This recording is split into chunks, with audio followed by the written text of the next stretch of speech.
What's up, everybody? Welcome back to the channel. My name is Justin and you're on Fast Entrepreneur.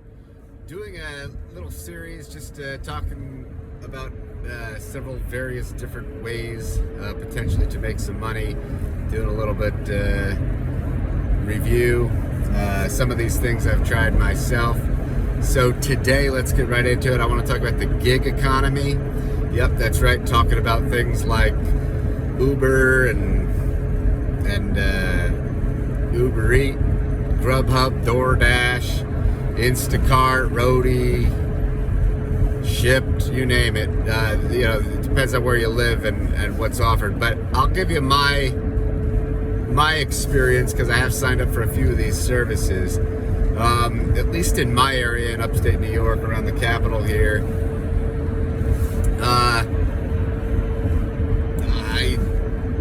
I haven't really been impressed. It's kind of, I'd say, you're wasting your time on the, Instacart and the shopping apps and all that. Shipped, there just wasn't enough orders, so that's a no-go for me. When it comes to the driving apps, here's my take. I actually haven't done the driving of passengers, mainly because of the virus going around, and also, for safety issues, letting strangers into your vehicle and whatnot. Plus, you also have to have like a newer vehicle sometimes, or a certain, make, model, etc. But I do believe, because I have spoken to people, that if you're willing to, and you can do those, and you understand, there might be a little added risk at certain times. In certain areas, looks like it can be very lucrative, especially if you're willing to go into like dangerous, I don't want to say dangerous, but I mean, there are in the inner cities, unfortunately, kind of where we are, it's not always the, the nice suburb life. So, you got to take that into account. Let's see. What else? The other thing I would say is, how about the food delivery apps? So those I have done, and I can tell you this, there's pros and cons. Can you make money? Yes, from my experience, it depends on what market you're in, and also the time periods of the day that you go out and deliver food. It's pretty simple, easy job. I mean, there's no boss, there's nobody, hounding you and telling you, where to be or when to work. You get to sit in your car, listen to music, talk to your friends, whatever you want to do. Where I am, maybe you're averaging between 20 and 25 an hour, mostly during the dinner shift, which will probably be like 3 hours worth.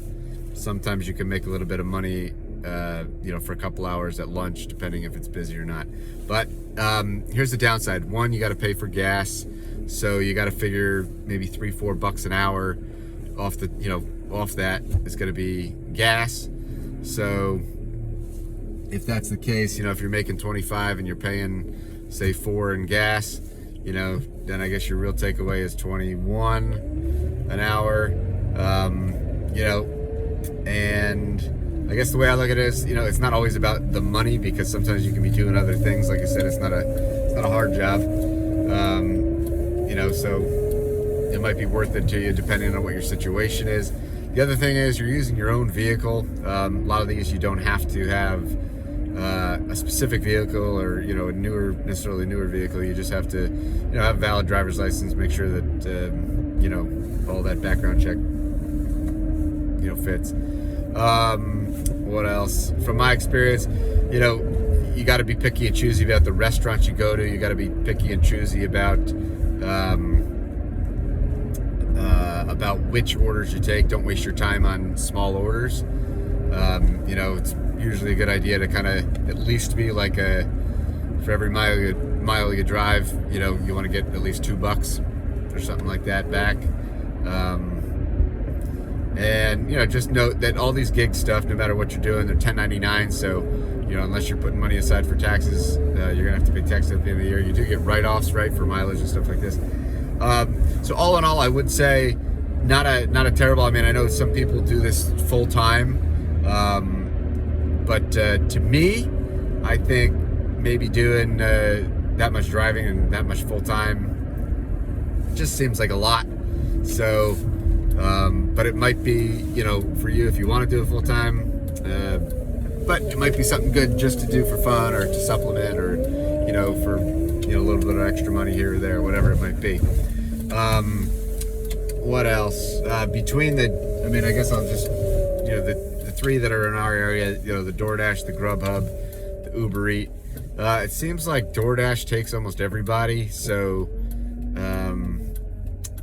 you see a lot of them. Maybe there's a lot more competition out there. They don't necessarily always tell you what the real value of your order, like when you accept your order, they don't tell you exactly, like, you could actually get more. It's just kind of the base minimum. And then you've also got, GrubHub. GrubHub pays you, whatever amount they say is what you get. Usually tends to be a little higher. And you can get what I call, a little bit more bombs. Like you get say you're going 2 miles, but they're paying you $8 or $9. If you can do that at a restaurant that's quick, 10, 15 minutes, do it, great. And Uber Eat, similar, usually a little higher in pay. You got to decline ones that you don't want. And, yeah.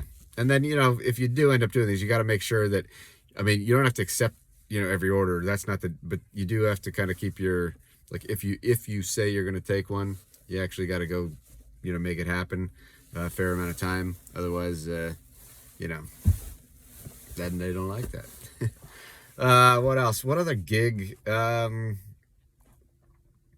trying to think. So that's really kind of the ones that I've tried. I stay away from the shopping for the most part. I will say this. There are a few, at least in our area, like CVS or Walgreens, for shopping orders, like through a DoorDash. Those, all right, because, hey, you're getting out of, going in, you're getting like 1 or 2 items, maybe 5 items or whatever, swipe the card and leave. And they tend to be a little bit better. But overall,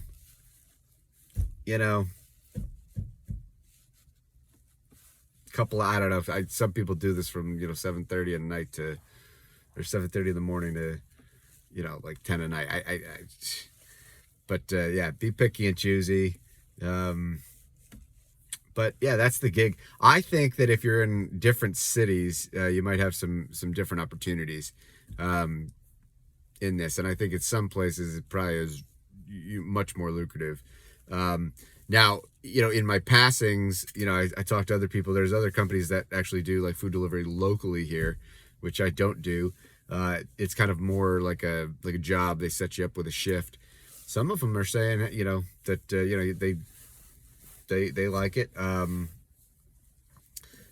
you got just regular, and I don't do this, but let's say if you want a pizza delivery or something like that, for an actual company. I've spoken to one guy that just a couple weeks ago, works, he was an out deliverer. I said, let me ask you a question. He said, goes for Domino's, right? He works a shift. It's like an 8-hour shift. And it's like $15 an hour, plus he says he gets a certain amount, like a quarter per mile, every mile he does, plus tips. So, I don't know. I guess, he's got a baseline, and I think he's still using his own vehicle. So, maybe he's doing 10 miles an hour, driving around, so what's that, $17.50, and maybe he's getting another $7.50 tips. So maybe that's around, 25, maybe more. But that's just my experience with some of these. If you've done any gig work economy, these, gig apps, put down in the comments below. Let me know what you found. Are they worth it? Are they not worth it? Which ones would you suggest? And that's all. We're always looking for for new ways here on the channel, exploring different things. Hopefully I have a few more videos out on some other opportunities, unrelated. But with that being said, tell me what you think, and good luck, folks. Peace.